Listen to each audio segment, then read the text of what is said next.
Hello, this is Conrad Nunez with the MHC Healthcare Podcast, where we get to know the people behind the roles here at MHC. Our next guest is a doctor of nursing, has a master's of science in nursing, and a bachelor's in sociology. In addition to working with MHC, she also volunteers for Tucson's only completely free health clinic called Clínica Amistad, which provides integrative healthcare to the uninsured population of Tucson. Please help me welcome nurse practitioner Sarah Netherton. Hi. How are you? I'm good. How are you? Thanks for being on. Absolutely. It took us a while to get you on. You're a very busy clinician. Yeah. Yeah. So a little bit about the show is we want to get to know people behind the roles at MHC.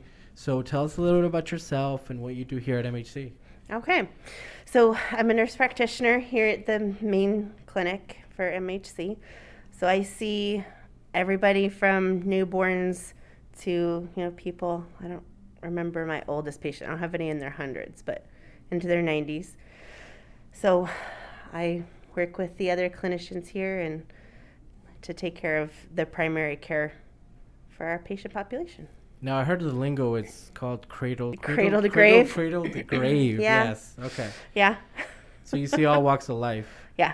Why did you choose that path? Because I know some people go into internal medicine or a more specific role. Right. I get bored really easily, so I knew that I would need to see a little bit of everything in order to keep me interested.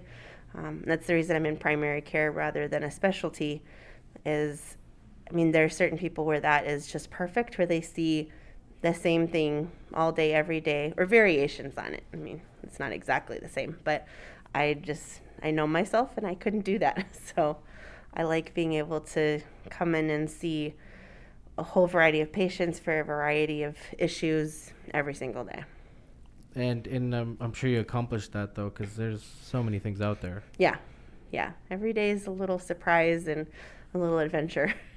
How do you, now in the times that we are now, how have you been able to deal with all that? Because not only do you deal with the variation of many things, but we're in a pandemic and in COVID, so. Yeah, so it has been interesting throughout the pandemic to see how much of my day is taken up by COVID. And I guess in some ways I've kind of gauged the pandemic by how many people I see every day. So when it was really bad, I saw maybe 25% healthy people and 75% people just managing COVID symptoms. And now it's not quite there. But some days it's 50-50, sick and well. So that part personally gets a little bit boring, unfortunately, because, when everybody's sick, especially when they're all sick with COVID, we're dealing with the same kind of set of symptoms, over and over and over and over again.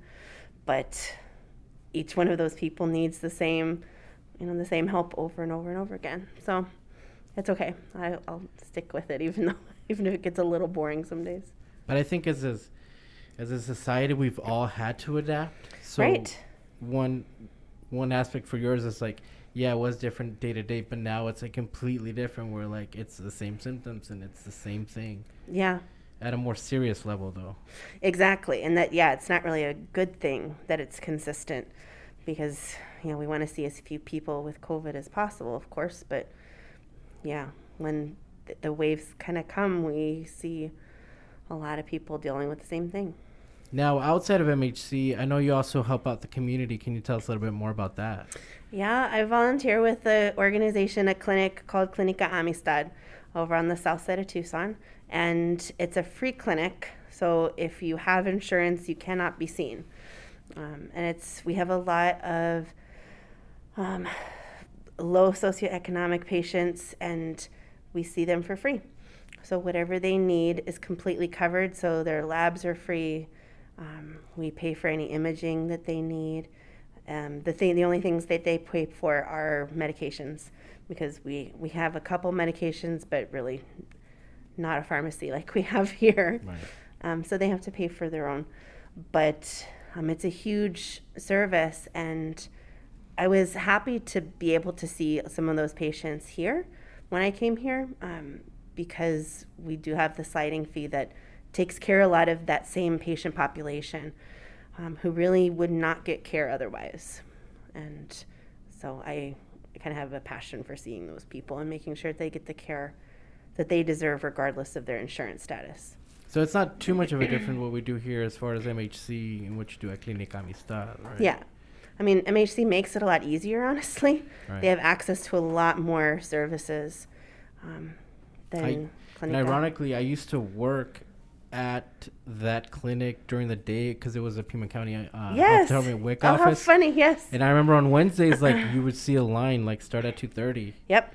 And it would, like, wrap around. Yep. And then the doctors and everybody, the clinicians would show up. And to me, it was kind of like, it didn't really make sense until I started working at MHC, where I was like, this is huge. Yeah. Like, there's such a need for that part of the community that I don't feel like there's just enough out there. Yeah. There's such a big gap. Yeah. And I think there's a lot of patients who don't want to be in a system because they're worried about repercussions. I mean, we've had patients at Clínica who are worried about, Border Patrol showing up, and, we always told them, like, we're not interested in your immigration status. And I think I would hope that more of those patients, continue to come here just because of the services that we offer here. But that's such a huge fear, that being in a tiny little clinic, where they feel like maybe they're a little farther out of the way. I think it's a really valuable thing to have access to. Yeah, absolutely. And I think it's huge that not only can you take, like, your passion to care for them, but you bring it to both aspects of either MHC and Clínica Amistad. As a Hispanic, we kind of have a sense of that when, like, the clinician does care. Right. So I think it's important that you have that relationship at both places, because the majority, the population can be. It can be difficult to treat because there is a different dynamic of, like, every patient you have to establish, trust with and establish rapport with. But sometimes there are groups of people, groups of patients where that looks in a very unique way. And often the Hispanic patients that I see, they really want to know that you're invested and that you're willing to care for them the same way. Because I don't speak Spanish, but I have a lot of Spanish-speaking patients. And so I have to make sure that I'm doing everything I can to communicate to them that I'm going to treat them just as well as a patient that I can communicate with in English. Okay. So you feel like the barrier is a challenge, so you have to try a little bit more to convey the message that, you know what, I do care about your health and I'm here for you. Yes. Yeah. And once they buy it, once they believe it, then I'm in and I feel like I can do my job well.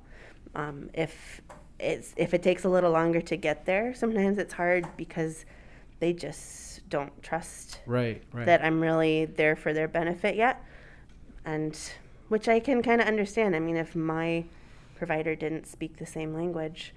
Yeah, language barrier could be huge. But at the same token, once you do get in, you get that trust, it's very easy for them to be like, so-and-so treated me. And then so it's kind of like you buy yourself that passport to, like, have other families and relatives kind of buy into it. Yeah.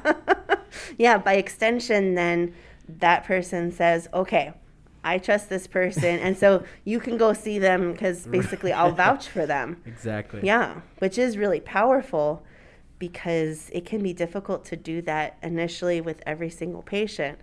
And I'll do it wherever I have to. But yeah, when mom or dad has said, that this person is going to take care of you, or their son or daughter has said, you know what, I trust this person, they're going to take care of you, I get to start much farther ahead. Right, yeah. You don't have to do that legwork of, like, hey, trust me, I'm here for you. I want to get you, healthy and better and things like that. Yeah. That's great. I like to take this platform also to thank you. I mean, from day one, when I started this position, I had this crazy idea of, like, interviewing new clinicians. And my very first recorded video was with you, and the whole time you were super cool. I was a hot mess nervous, and You made it so much better, and I can't thank you for giving me the opportunity. And even now, with this podcast, you've come through, and I can't thank you enough. I really appreciate it. Oh, I'm happy to. So, I mean, and a lot of people, I've heard a lot of good things about patients, about how you're so great and in management here. And I think it's because you really do care about the community and helping us. And it's being conveyed, and I think it's great. I think that's why MHC is very lucky to have you. Well, thank you. I'm really happy to be here. So thanks for being on. Hopefully we can catch Thanks up for again. having me. Yes. Thank you so much. Thank you. Thank you to our guest, Sarah Netherton. Don't forget to follow us on social media at MHC Healthcare.